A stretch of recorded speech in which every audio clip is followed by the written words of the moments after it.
जी, माननीय आशुतोष सिन्हा जी, माननीय डॉक्टर मान सिंह यादव जी।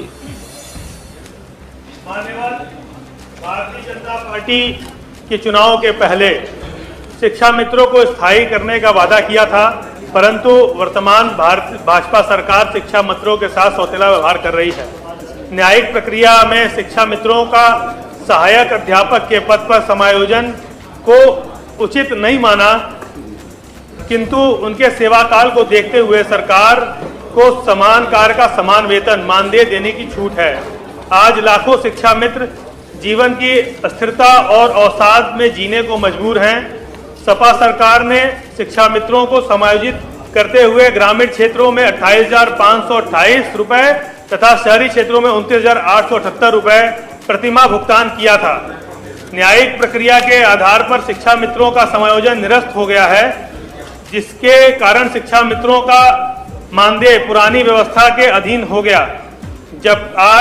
जबकि श्रम मंत्रालय द्वारा कुशल श्रमिक की निर्धारित मजदूरी प्रतिदिन 550 रुपए है, वहीं शिक्षा मित्रों को एक कुशल श्रमिक से भी कम मानदेय दिया जा रहा है। इससे शिक्षा मित्रों अपने परिवार एवं बाल बच्चों का भरण पोषण ठीक से नहीं कर पा रहे हैं। इसी का परिणाम है कि आज लगभग 5,000 शिक्षा मित्र अपनी जान गंवा चुके हैं। जबकि माननीय उच्चतम न्यायालय द्वारा कई बार अपने निर्णयों में समान कार्य के लिए समान वेतन का सिद्धांत प्रतिपादित किया है। न्यायिक निर्णय के बाद शिक्षा मित्र समान कार्य, समान वेतन तथा पेंशन और 60 वर्ष की आयु तक कार्य करने की मांग करते रहे हैं। इसके बावजूद भी वर्तमान सरकार शिक्षा मित्रों को 10,000 रुपए मानदेय तथा केवल 11 माह तक का वेतन देकर आत्महत्या के लिए मजबूर कर रही है, जिससे स्थिति विस्फोटक होती जा रही है। जब गांव में गरीबों को बच्चों के पढ़ने के लिए जो विद्यालय हुआ करते थे प्राथमिक, उसमें ताले लटका करते थे। उस लटके ताले को खोलने का काम अगर किसी ने किया तो शिक्षा मित्रों ने किया। और जब उन्होंने शुरुआत की 2,250 रुपए से उन्होंने शुरुआत की और 11 महीनों का, मात्र 11 महीने ही सैलरी लेते हैं, 1 महीना इनको सैलरी नहीं दी जाती है, उससे लेकर आज 10,000 रुपए तक किया आ गए। शिक्षा मित्र BLO, बाल गणना से लेके जनगणना से लेके हर काम में लगाए जाते हैं। नामांकन से लेके शिक्षण कार्य से लेकर भोजन की व्यवस्था से लेकर सारी व्यवस्थाओं में लगाए जाते हैं, लेकिन समान काम का समान वेतन उनको नहीं मिलता है।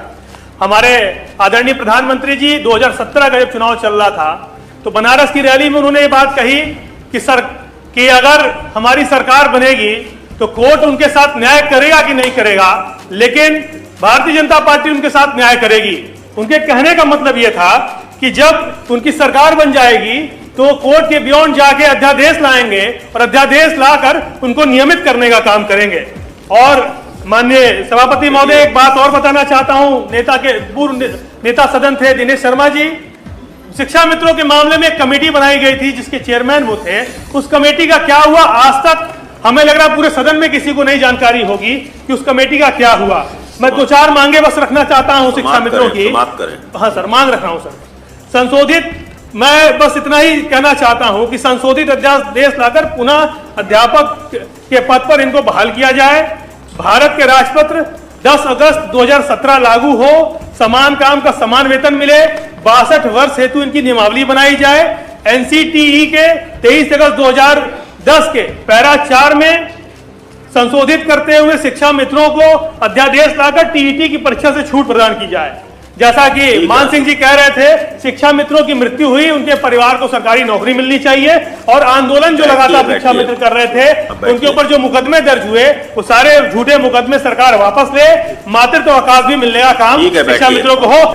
अतः जनहित में इस लोक महत्व के सुनिश्चित विषय पर हम सदन की कार्रवाई रोककर चर्चा कराए जाने की मांग करते हैं।